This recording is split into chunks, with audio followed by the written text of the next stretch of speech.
السلام عليكم حبايبي سنة رابعة جريد 4. إن شاء الله نكمل في حصة النهاردة ونشرح adaptation for survival، ونكمل كلامنا عن الحيوانات وإزاي بيتكيفوا وإزاي بيعيشوا في الانvironment في الإيكو سيستم في النظام البيئي بتاعهم. بس خلونا قبل ما نبدأ أفكركم حبايبي اللي لسه ما اشتركوش في القناة ينزلوا يشتركوا في القناة ويفعلوا زر الجرس عشان يوصل لهم كل الفيديوهات اللي أنا بنزلها وكل الحصص اللي بشرحها في مادة الساينس وفي مادة الاي سي تي. مش سنة رابعة بس، إن شاء الله هنزل 5 و6 تجريبي لغات. إن شاء الله بإذن الله هتلاقوا برضو كل جديد هننزله، كل الحاجات اللي المفروض هنبقى عارفينها عن المنهج علشان نطلع من الأوائل.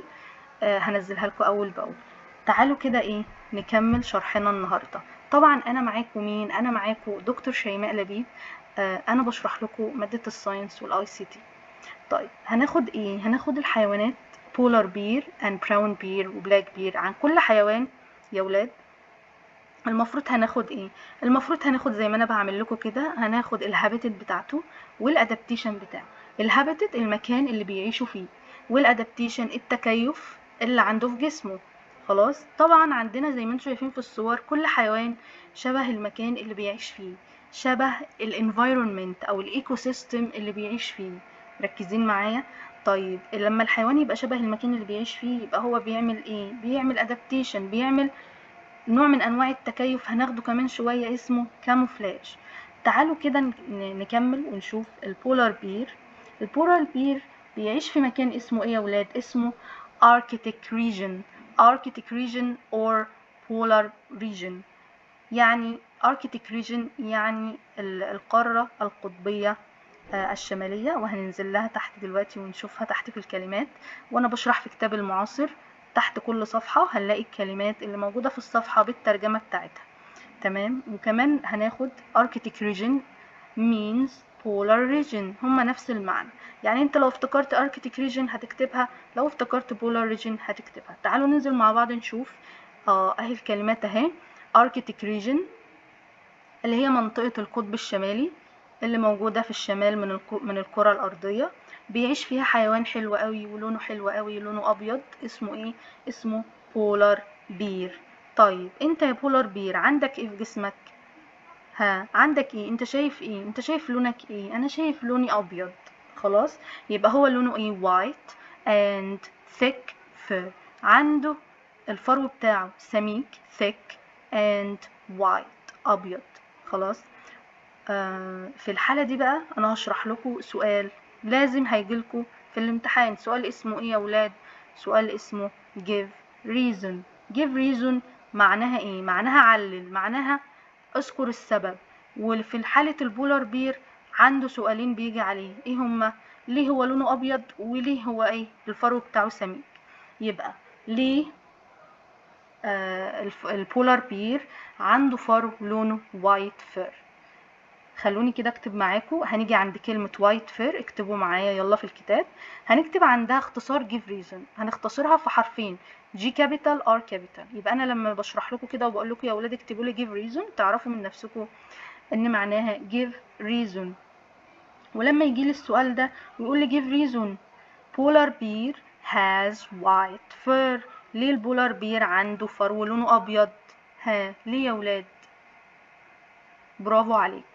انا هكتبها لكم علشان يعرف يستخبى، علشان يعرف يصطاد الفريسة. خلاص، فانا كده هثبت لكم اجابة عن لو جالكوا اي حيوان ليه لونه كده يبقى الاجابة بتاعتي هتبقى واحدة لكل الحيوانات. لو سألك اي حيوان ليه لونه كده فانا هقول ايه؟ to make camouflage.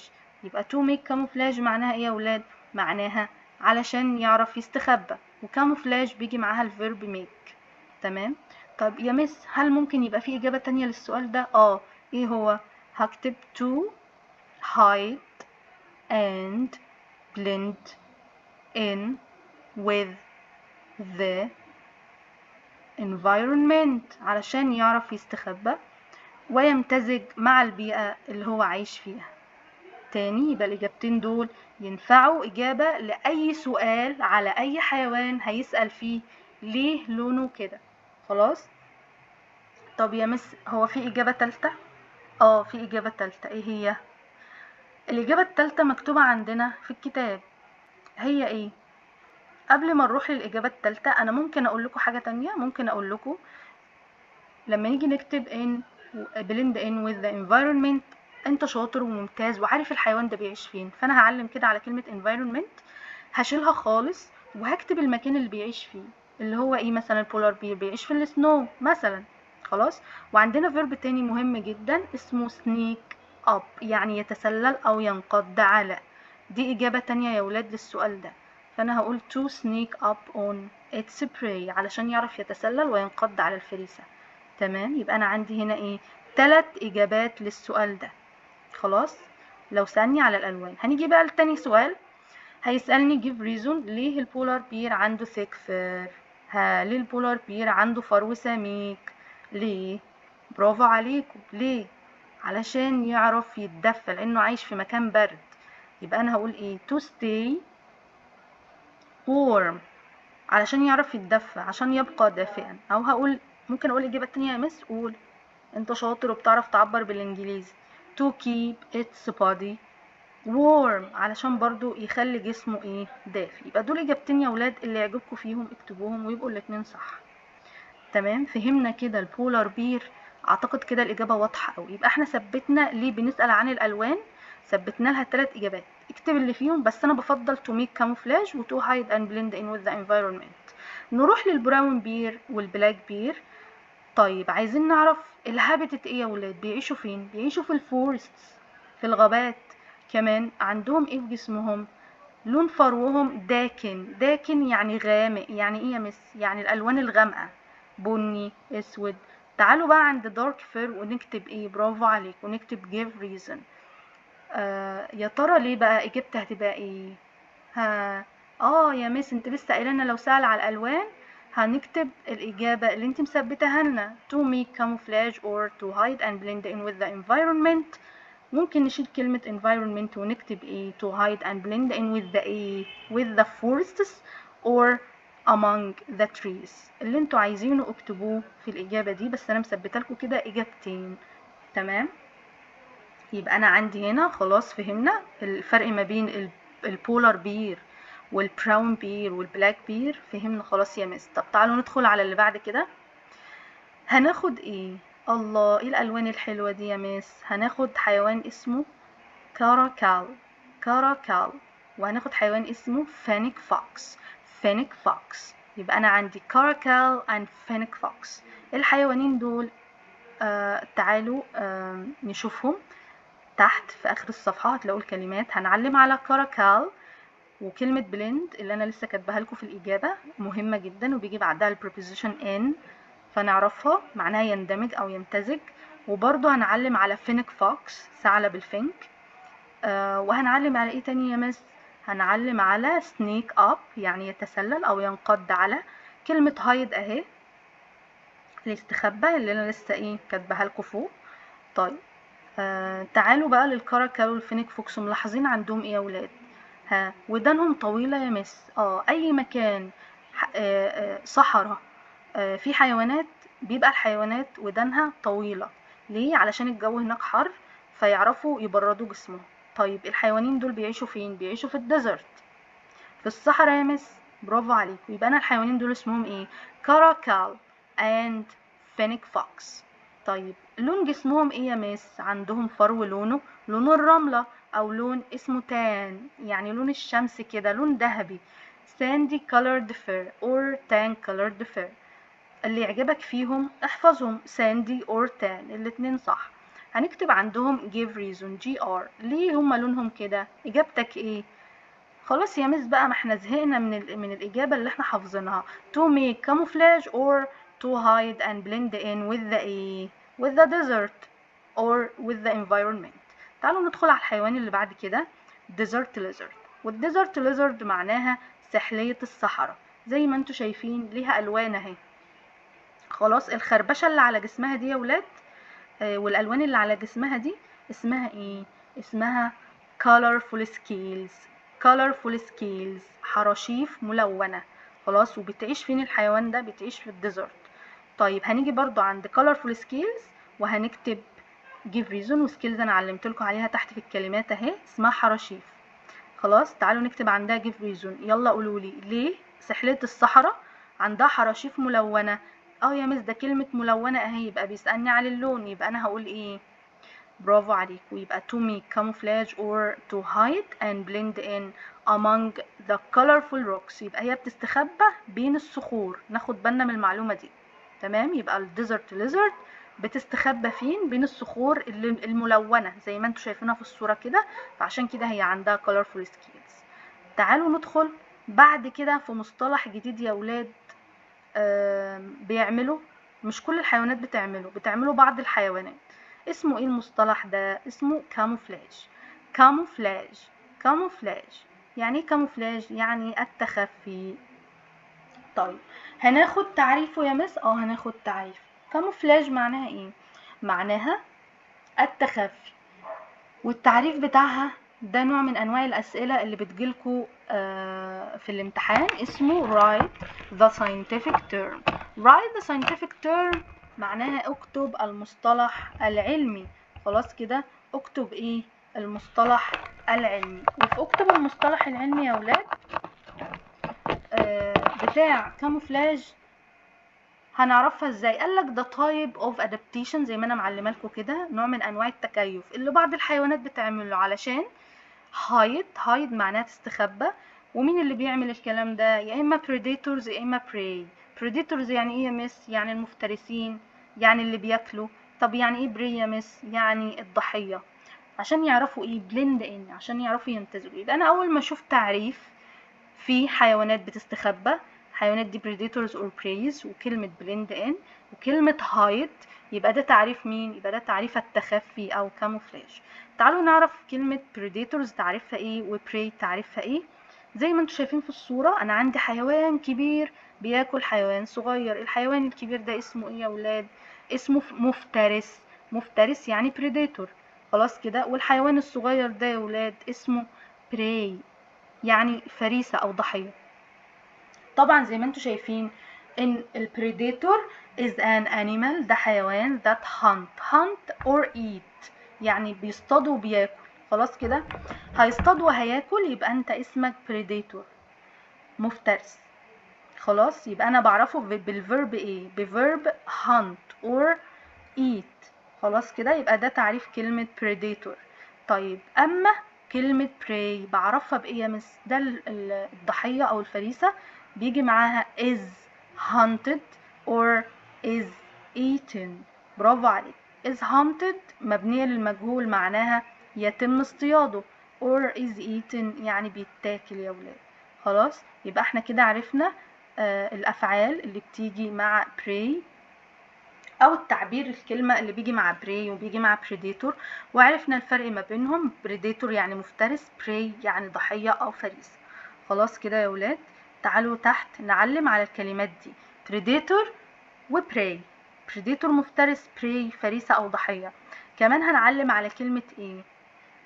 هنعلم على كلمة camouflage.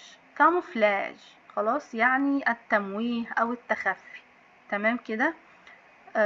هفكركم ان انا سايبه لكم الكلمات، هفكركم تاني سايبه لكم الكلمات تحت صندوق الوصف في الايه، في الفيديو ده. طيب في حاجه كده صفرة كده احنا لاحظناها في اخر الدرس، ايه هي؟ طبعا في كتاب تاني صغير كده، هو مش هو صغير في الكم، خلاص بيجي مع الكتاب بتاع الشرح بتاع المعاصر. الكتاب ده اسمه The Assessment Book. طب كتاب الاسسمنت ده الواجب بتاعنا كل حصة او كل فيديو لما بنخلص الدرس. هنروح نحل على كل درس، اول ما بنشوف العلامة دي بنروح نحل ايه؟ بنروح نحل السيلف اسسمنت نمبر 1 بالرقم بتاع الدرس. خلاص كده، يبقى احنا هنروح نحل الدرس ده، الواجب بتاعنا هناك في الكتاب التاني. تعالوا كده نتشيك your understanding ونشوف كده نحل مع بعض الاسئلة دي. يلا بينا. ازاي نحل بقى اسئلة صح وغلط؟ في اي سؤال هنحط خط تحت الكلمات اللي احنا عارفينها، تحت اسماء الحيوانات اللي عندي في السؤال. خلاص كده يا ولاد، تعالوا كده اول سؤال بيقول لك ايه؟ بولار بير، هحط تحته خط. هذا دارك فير. يعني ايه دارك فير؟ يعني فرو غامق يا مس. هل البولار بير عنده دارك فير؟ من غير ما اكمل الجملة لا يا مس غلط، يبقى غلط، اكتب غلط بثقة كده وما تهزش. خلاص. طيب براون بير، براون بير يعني ايه؟ يعني الدب البني. طب الدب البني ده كاتب لي lives in Arctic region. Arctic region. طيب هل البراون بير بيعيش في الاركتيك ريجن؟ ها، والبولار بير بقية الجملة اهي، والبولار بير بيعيش في الفورستس؟ لا غلط يا مس. خلاص كده، أسئلة سهلة خالص، وده نظام الأسئلة في الامتحانات. طيب تحت في سؤال اللي هو complete.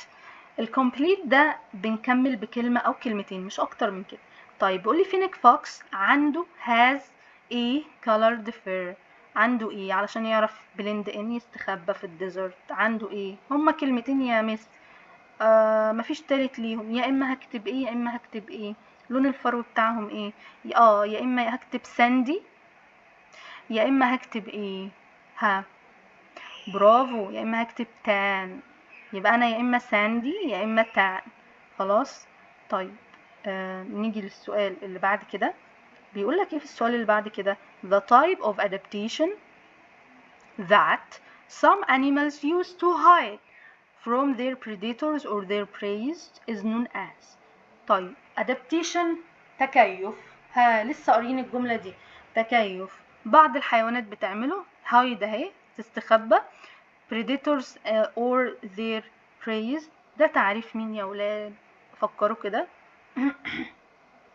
برافو، تعريف camouflage. camouflage يعني التخفي. تمام، انا لقيت كلمة is known as معناها تسمى به. خلاص، في اي صعوبة كده؟ طبعا كل الاسئلة دي سهلة جدا. خلاص وحليناها. تمام. تعالوا كده اختار معاكم بعض الاسئلة نحاول نحلها مع بعض.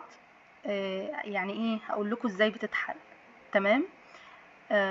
طبعا في سؤال علينا في الامتحان اسمه choose the correct answer. اختار الإجابة الصحيحة. أول سؤال بيقول ايه؟ لازم أبقى ماسكة القلم في ايدي وبعلم كده زي ما أنا بعلم عشان أعرف أحل صح.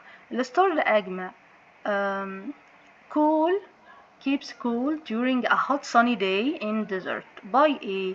ازاي بتخلي جسمها cool، بتبرد جسمها أثناء اليوم اللي بيكون حار؟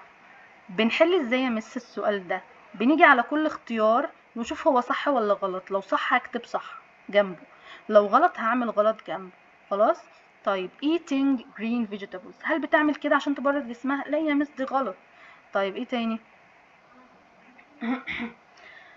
هل secreting more sweet؟ خلاص. لا يا مس sweet يعني حلوة، لا يا مس مش بتعمل كده. هل drinking more water؟ لا يا مس. طيب هي دي اللي انا خدتها في الدرس. finding a shaded area، بتبحث عن اماكن الظل. في الحالة دي هعلم عليها وتبقى دي الاجابة الصح. نيجي للسؤال اللي بعد كده اللي فيه كلمة مهمة جدا لازم تاخدوا بالكم منها. هو حتى حاطط لكم تحتها خط وهتبقى في الامتحان محطوط تحتها خط. ايه هي الكلمة دي يا ولاد؟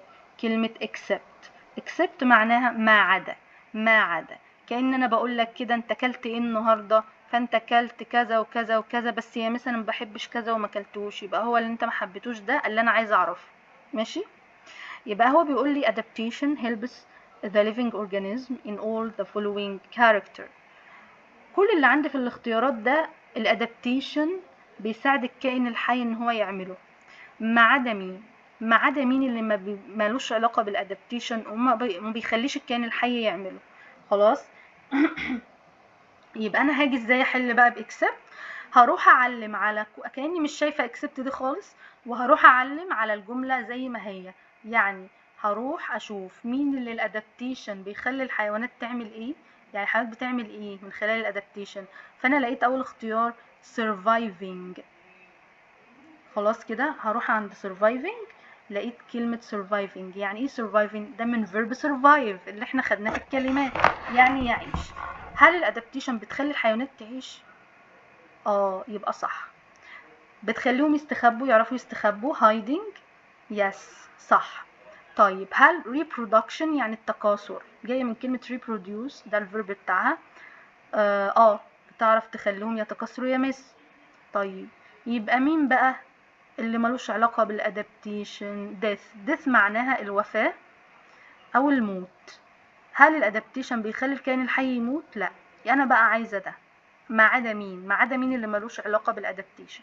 فهمنا يا جماعه؟ سؤال except من اهم الاسئله اللي لازم نكون عارفين معناها يا جماعه، وبنحل كويس قوي وعاملين عليها دايره على كلمه except علشان ما ننساش. تعالوا كده ندور على سؤال كمان. خلاص. طبعا عارفه ان انتوا شاطرين والاسئله سهله، بس خلونا نحل سؤال كمان. سؤال مثلا رقم 12. خلاص. which دي يعني ايه؟ طبعا انتوا شطار في الانجليزي وعارفين معناه. which دي يعني هيخيرني يقول لي اختار اي من الاختيارات دي. خلاص كده تنفع تبقى هي الاجابه الصح. اي من الاختيارات دي birds الطيور is more difficult to be seen by its predator. اي من اللي هيحصل في الاختيارات دي هيخلي صعب على المفترس ان هو يشوف. difficult يعني صعب. تعالوا نشوف كده. خلونا اعلم لكم. a red bird هل الطائر الاحمر فوق الشجرة الخضراء on a green tree؟ هل كده انا هشوفه ولا مش هشوفه؟ هشوفه يا مس. يبقى مش سهل ان اشوفه ولا مش صعب؟ لا سهل اشوفه. يبقى دي اجابة غلط، انا عايزة صعب difficult. مين اللي مش هعرف اشوفه؟ خلاص. طيب تاني إجابة a blue bird يعني الطائر الأزرق على شجرة خضراء، لا هشوفه برضه. طيب yellow bird طائر أصفر على شجرة خضراء، لا هشوفه برضه يا مس.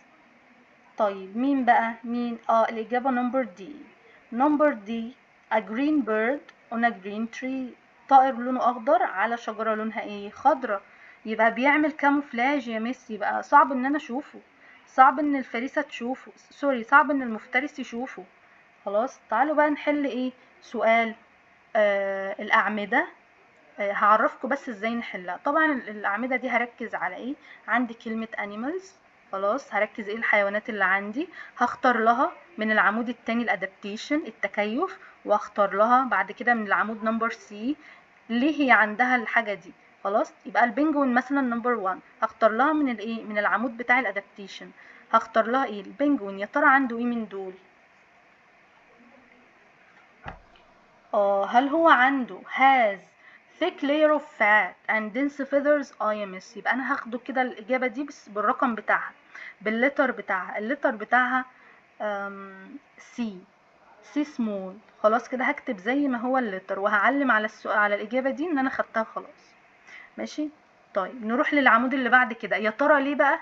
ليه عنده كده البنجوين؟ ليه هو عنده thick layer of fat؟ خلاص. وعنده dense feathers. طبعا thick layer of fat طبقة سميكة من الدهون هتدفيه، ودنس feathers هتدفيه. خلاص. يبقى انا اخد بالي هل هيكون عنده blend in with the desert landscapes؟ لا يا مس ده ما بيعيش في الديزرت، يبقى دي غلط.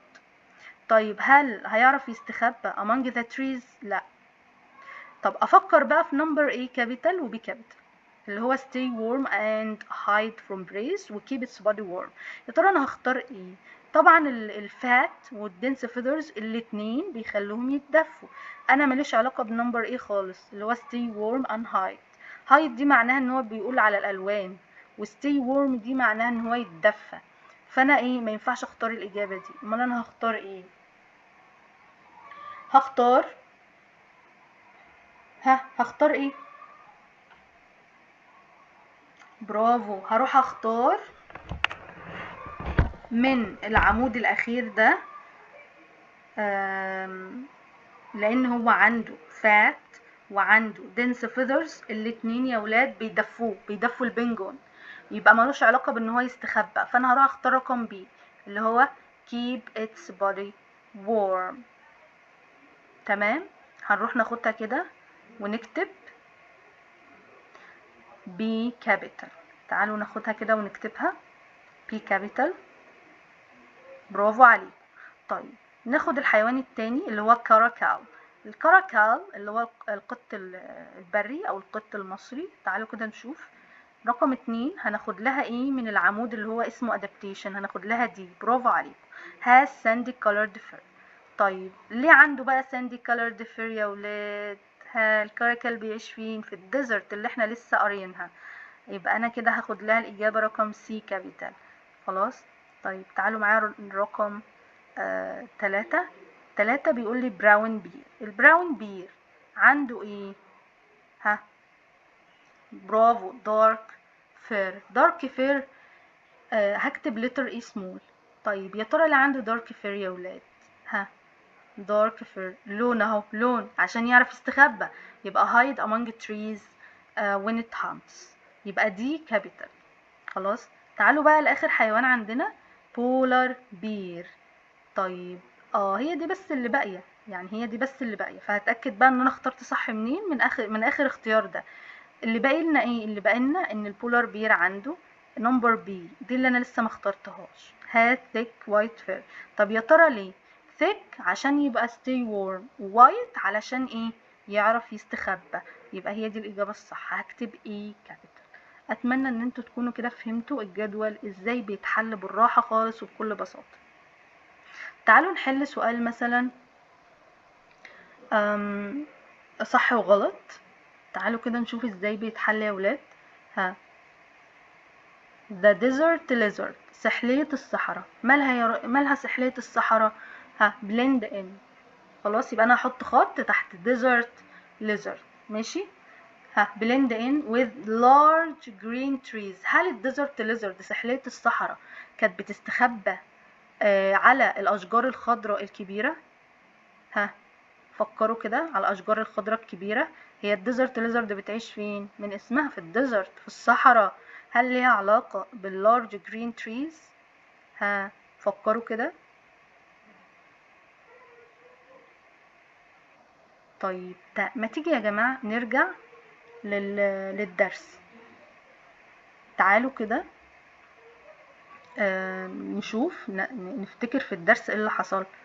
ها، اللي حصل ان انا قلت لكم ان الديزرت ليزرد، واكدت عليكم المعلومه دي وانا بشرح. ها، عندها ايه؟ عندها colorful skills وبتعيش في الديزرت، وبتستخبى among the colorful rocks. مش ملهاش علاقة بالأشجار خالص. ماشي، ما جابش سيرة الأشجار خالص في الدرس. يبقى أنا كده إجابتي هتبقى إيه؟ خلونا كده نروح نشوف السؤال. أيوة، إجابتي هتبقى برافو، غلط. تمام. خلونا كده نشوف أسئلة تانية نحلها. تعالوا نروح لسؤال complete، او خلونا نحل سؤال كمان صح وغلط. يلا كده نحل السؤال ده. Some types of lizards have colored feathers. هل الليزرد عندها colored feathers؟ لا، غلط على طول.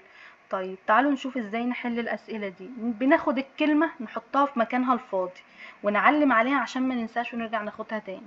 يلا، اول سؤال: the environment where living organisms live in is called. ايه المكان اللي بيعيش فيه living organism؟ من الكلمات اللي عندك، برافو، habitat.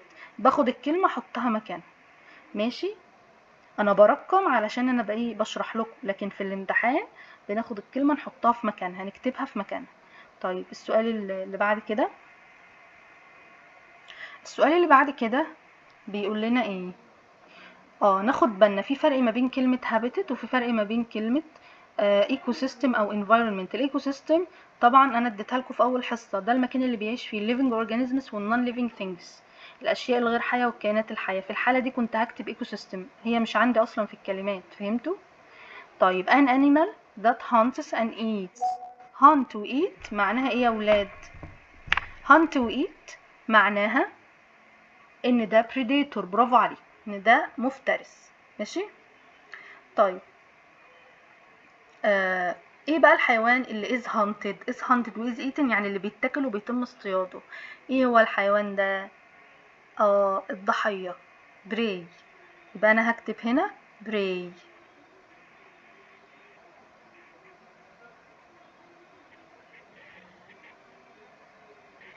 طيب كمان تعالوا للسؤال اللي بعد كده. the characteristic، الصفة that help living organisms to survive and reproduce. ايه الصفة اللي بتساعد الكائنات الحية ان هي تعيش وتتكاثر؟ انا عندي حاجتين، كلمتين لسه باقيين. adaptation وكاموفلاج، فما تلخبطش. صح، هي الادابتيشن. خلاص. لكن لو قال لي بقى في السؤال اللي بعده type of adaptation اللي بعض الحيوانات بتعمله عشان تستخبى، كلمة hide اهي، وكلمة predators وكلمة preys، يبقى دي تعريف كاموفلاج. برافو عليك. ها، صعب ولا سهل؟ سهل جدا طبعا. ماشي، بس امشوا بالطريقة اللي انا لسه شرحها لكم. اما بقى سؤال write the scientific term of each of the following، ده هيتشرح لوحده في الفيديو. هو وسؤال give reason اللي انتوا مش بتعرفوا تحلوه، معظم الناس مش بتعرف تحله، انا بقى هقول لكم ازاي تحلوه. هو سؤال what happens if، يبقى ده سؤال give reason for، وده سؤال what happens if، وهنشرح برضو سؤال write the scientific term ازاي نحلهم. بعد كده compare الcomparison، ده الحيوان اهو penguin، تمام، وده فينيك فوكس. هيقول لي ايه الهابيتات بتاعتهم، ده بيعيش فين ده بيعيش فين، وكمان ايه الحاجات اللي بتغطي جسمهم. body is covered with ايه، هنكتب هنا وهنكتب هنا، طبعا سهل خالص. طيب بعد كده حيوانين تانيين اللي هم مين، بولار بير وفورست بير، برضو حاجات سهلة خالص. طيب بالنسبة للسؤال ده بيقول لي اختار الحيوان اللي بيعمل كاموفلاج. مين الحيوان اللي بيعمل كاموفلاج؟ اللي لونه شبه لون المكان اللي هو عايش فيه. طيب تعالوا كده نشوف. هل الدير ده لونه شبه لون المكان اللي بيعيش فيه؟ لا. فروج شبهه. كو لا. ليزرد شبه، يبقى انا هختاره، سهل خالص طبعا. طيب تعالوا نشوف. طبعا احنا خلصنا كده الاسئله. اتمنى ان انتوا تكونوا فهمتوا انا ازاي بحل وايه اسلوب الحل، التكنيكس بتاعه الحل ايه علشان نجيب الدرجه النهائيه. ان شاء الله باذن الله هنشرح الحصه اللي جايه lesson 2 part A. هنكمل ان شاء الله باذن الله، وهنزل الفيديوهات اللي جايه عن شرح الدرس ده. واكتبوا لي في الكومنتس لو في حاجه انتوا عايزينها في الشرح باذن الله. مع السلامه.